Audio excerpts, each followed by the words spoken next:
Hi hello నమస్తే అందరూ ఎలా ఉన్నారు?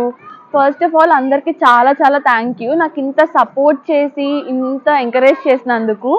And thanks for being part of my family. We are 1K family now. So అందరికీ చాలా చాలా థ్యాంక్ యూ. ఈ పాటికి మీకు అర్థమే ఉంటుంది, ఇది మై ఇంట్రడక్షన్ వీడియో. తమ్నేలో చూసుంటారు. సో మై ఇంట్రడక్షన్ వీడియో అంటే లైక్ స్టార్టింగ్ లో చేస్తారు కదా, ఇప్పుడు చేస్తున్నారేంటి అని అనుకోవచ్చు మీరు. మీరు అందరు రీసెంట్లీ మీ కామెంట్స్ లో చూస్తున్నాను, అంటే మీరు చైనా వెళ్ళి ఏం చేస్తున్నారు, చైనాలో ఎందుకు వెళ్ళారు, అక్కడ ఏం చేస్తున్నారు అని చాలా మంది చాలా అడుగుతున్నారు. సో అందుకని ఇప్పుడు మీకు అది చెప్దామని చెప్పి నేను ఈ వీడియో చేస్తున్నాను. నేను మెడికల్ స్టూడెంట్ని. మేము 2016లో ఎంబీబీఎస్ చేయడానికి చైనా వచ్చాము. మాది 2016 నుంచి 2021 వరకు మాది ఎంబీబీఎస్ పీరియడ్. కాకపోతే ఏమైందంటే మేము 2020లో జస్ట్ వింటర్ వెకేషన్స్ అని చెప్పి ఇండియా వచ్చాము. ఇంక ఇండియా వచ్చాక కోవిడ్ వల్ల అక్కడ ఇండియాలో స్టక్ అయిపోయాం మేము. ఇంకా దాని తర్వాత మాకు ఒక half of the final year ఆన్లైన్లో అయ్యింది. తర్వాత ఏంటి అంటే మేము ఇంక ఇండియాలోనే ఉన్నాము, కోవిడ్ పీరియడ్ కదా, మేము ఇంటర్న్షిప్ ఇండియాలో చేసుకుంటాము అని చెప్పి ఇక్కడ మా యూనివర్సిటీ వాళ్ళని పర్మిషన్ అడిగితే మాకు పర్మిషన్ ఇవ్వలేదు. వీళ్ళు నో అబ్జెక్షన్ సర్టిఫికేట్ ఇవ్వాలి, ఎన్ఓసి. అది లేకపోతే మాకు ఇండియాలో అలౌ చేయరు. వాళ్ళని ఏమో ఆ నో అబ్జెక్షన్ సర్టిఫికేట్ ఇవ్వండి, మేము ఇండియాలో చేసుకుంటాము, మాకు టైం పీరియడ్ వేస్ట్ అవుతుంది కదా అని అడిగితే, లేదు మేము ఇవ్వము, మా నోటీస్ పీరియడ్ కోసం మీరు వెయిట్ చేయండి అని చెప్పారు. ఇంకా మాకు ఇండియాలో ఇంటర్న్షిప్ లేక ఇటు చైనాలో వీళ్ళు అలౌ చేయక లిటరలీ 1.5 year మాకు వేస్ట్ అయిపోయింది. ఏం చేయాలో తెలియదు మాకు. ఎంబీబీఎస్ అయింది కానీ ఇంటర్న్షిప్ ఎక్కడ చేయాలో ఐడియా లేదు. అలా 1.5 year మేము అలా చాలా టైం అయితే మాకు చాలా వేస్ట్ అయిపోయింది. కోవిడ్లో ఎవరికి ఎలాంటి లాసెస్ అయినా మాకైతే కెరియర్ పరంగా ఇట్లానే చాలా లాస్ అయింది చైనాలో ఉన్న వాళ్ళకి. ఇంకా దాని తర్వాత 2022లో సెప్టెంబర్ అక్టోబర్ టైంకి మాకు నోటీస్ పీరియడ్ ఇచ్చారు. వితిన్ 1 month మీరు చైనా రావాలి అని చెప్పి. మేము చాలా రిక్వెస్ట్ చేసుకున్నాం, మేము ఇండియాలో చేసుకుంటాము, ప్లీజ్ మాకు ఎన్ఓసి ఇవ్వండి అని చెప్పి.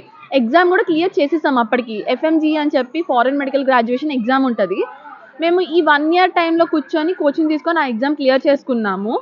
బట్ అది క్లియర్ చేశాకైనా మాకు ఇవ్వండి అని అడిగితే మాకు అప్పుడు కూడా ఇవ్వలేదు. ఎందుకంటే ఆబ్వియస్లీ వీళ్ళ ఎకానమీ, మేము ఇప్పుడు ఇక్కడికి వస్తే వీళ్ళ ఎకానమీ రైజ్ అవుతుంది కదా ఇక్కడ ఉంటున్నప్పుడు, ఎక్స్పెండిచర్ ఇవన్నీ. సో అందుకని వీళ్ళ సెల్ఫిష్నెస్ కోసం మమ్మల్ని అయితే రావాల్సిందే అని పిలిచారు. ఇంకా మాకు ఇంకొక ఆప్షన్ లేదు మా దగ్గర. సో మేము చచ్చినట్టు వచ్చాము ఇంకా చైనాకి. వచ్చాక కూడా మేము చాలా స్ట్రగుల్సే ఫేస్ చేసాము. బిఫోర్ కోవిడ్ మేము స్ట్రగుల్స్ ఫేస్ చేసాము, బట్ కంపేర్టివ్లీ బిఫోర్ కోవిడ్ కన్నా ఆఫ్టర్ కోవిడ్ మేము చైనా వచ్చాక ఇంకా ఎక్కువ స్ట్రగుల్స్ ఫేస్ చేసాము చెప్పాలంటే. హాస్టల్స్ కూడా మాకేం ఇవ్వలేదు. ఇంకా మాకు బయటే మీరు ఎక్కడో చోట ఫ్లాట్స్ తీసుకోవాలని చెప్పారు. సో యూనివర్సిటీ బయట మేము ఫ్లాట్స్ ఎత్తుక్కొని అలా మేము చాలానే ఇంకా అన్నీ మా ఓన్గా చూసుకుంటూ ఉన్నాము. ఇంకా తర్వాత internship 1 year internship period. Presently ఇంకో 2 months మా ఇంటర్న్షిప్ అయిపోబోతుంది. సో ఇది నా మెడికల్ షార్ట్ జర్నీ. అయితే ఇప్పుడు ఇంకా 2 monthsలో ఇంకా మాది అయిపోతుంది. అండ్ ఇంకా మొత్తం అంతా కంప్లీట్ చేసుకొని ఇండియా వచ్చేస్తున్నాము. చాలామంది అసలు చైనా లైఫ్ ఎలా ఉంటుంది, లైక్ చాలా అంటే చైనా గురించి మీరు చాలా రూమర్స్ వినే ఉంటారు కదా, ఇట్లా ఇట్లా ఉంటారు, పీపుల్ ఇలా ఉంటారు, ఇవి తింటారు, అవి ఇవి అని. ఇలా నన్ను కూడా చాలామంది చాలా క్వశ్చన్స్ అడిగారు. ఇండియా వచ్చినప్పుడు అక్కడ ఎలా ఉంటుంది చైనాలో, మీరు ఫుడ్ అదంతా ఎలా మేనేజ్ చేస్తారు, అసలు ఎలా ఉంటారు ఏంటి అని చెప్పి. అండ్ అక్కడ పీపుల్ ఎలా ఉంటారు, ప్లేసెస్ ఎలా ఉంటాయి ఏంటి అని చెప్పి చాలామంది చాలా క్వశ్చన్స్ అడిగేవాళ్ళు. సో నేను అందుకని స్టార్ట్ చేశాను ఈ ఛానల్. సో నాకు కుదిరినంతలో మీకు చూపిద్దాము అసలు ఎలా ఉంటుంది, మేము ఇక్కడ ఎలా స్ట్రగుల్ అయ్యాము, ఎలా సర్వైవ్ అయ్యాము, మా లైఫ్ ఇక్కడ ఎలా ఉంటుంది, ఇక్కడ పీపుల్ ఎలా ఉంటారు అన్నది మీకు చూపిద్దాము అని చెప్పి.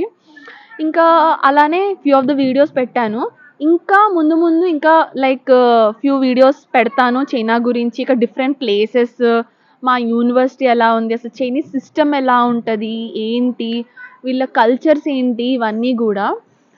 సో ఇదన్నమాట. సో మీకు ఆల్రెడీ ఇక్కడ వింటర్ స్నో ఇవన్నీ వీడియోస్ చేశాను కదా.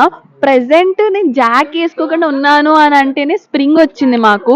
అండ్ ఇక్కడ స్ప్రింగ్ కూడా చాలా బాగుంటుంది. 4 seasonsని డిఫరెంట్గా చూడొచ్చు. వింటర్లో స్నో, స్ప్రింగ్ టైంలో ఫ్లవర్స్, చెరీ బ్లాజమ్స్ వస్తాయి.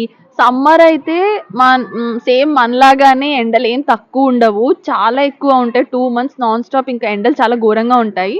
మళ్ళీ ఆటమ్ వచ్చేసరికి ఇంకా లీవ్స్ అన్నీ పడిపోయి ఎల్లో కలర్ లీవ్స్, అవి కూడా బాగా చూడొచ్చు అనమాట. So present spring. చాలా రోజుల తర్వాత మాకు వెదర్ కొంచెం సెటిల్ అవుతూ కొంచెం చలి తగ్గి ఈ క్లైమేట్కి వచ్చింది. సో అందుకే ఇలా జాక్స్ లేకుండా వీఆర్ లైక్ చిల్లింగ్. ఇలాంటి చెర్రీ బ్లాజమ్స్ ఉంటాయి ఇక్కడ. సో ఇదిగోండి ఇలాంటి చెర్రీ బ్లాజమ్స్ అన్నీ ఉంటాయి. అయితే కాకపోతే ఇది మా కమ్యూనిటీలో ఓన్లీ ఫ్యూ ట్రీసే ఉన్నాయి. ఇంకా ఇంకా కొన్ని ప్లేసెస్ ఉంటాయి, ఇంకా మొత్తం ఫుల్ చెర్రీ బ్లాజమ్ ట్రీస్ ఉంటాయి. అవన్నీ కూడా మీకు చూపిస్తాను. సో ఇదంతా మా కమ్యూనిటీ. ఇది ప్రెసెంట్ అదే మా బిల్డింగ్, అక్కడ ఉంటాము మేము. ఎప్పుడైనా మీకు మా కమ్యూనిటీ వ్లాగ్ కూడా చేస్తాను నేను. సో ప్రెసెంట్ ఇలా చాలా రోజుల తర్వాత నేను బయటకు వచ్చి వీడియో చేస్తున్నాను, ఎందుకంటే క్లైమేట్ వెదర్ అంతా చాలా బాగుందని చెప్పి. సో ఇది మీకు ఈ వీడియో నచ్చితే please do subscribe to my channel Keerthi Gandham vlogs. And ఇలానే మీ లవ్ అండ్ సపోర్ట్ ఎప్పుడూ ఉండాలి. Keep supporting. Bye. Thank you all.